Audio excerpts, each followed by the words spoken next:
যে এত বড় কথা বললো আল্লাহর বিরুদ্ধে, ইসলামের বিরুদ্ধে, যে রেপ নাকি ইসলামে পাপ নয়, একে অ্যারেস্ট করা হয়েছে? কেন হলো না?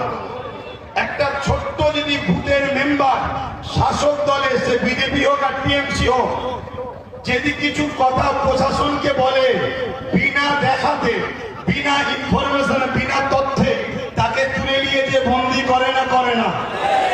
নবী বংশের আওলাদ, কুরাইশ খানদানের বাচ্চা নওশাদ সিদ্দিকীকে এবং তার সাথীদের করে কলকাতায় তুলে নিয়ে যে 42 দিন জেলে ভরেছে না ভরেনি? অর্জুন সিংকে ভরছে না কেন? একটাই কারণ, যাকে আমরা ভোট দিয়ে ক্ষমতায় রেখেছি এই মমতা হলো বিজেপির লোক। অতএব বিজেপির লোক যখন ইসলামকে গাল দিয়েছে, একে ধরবে না।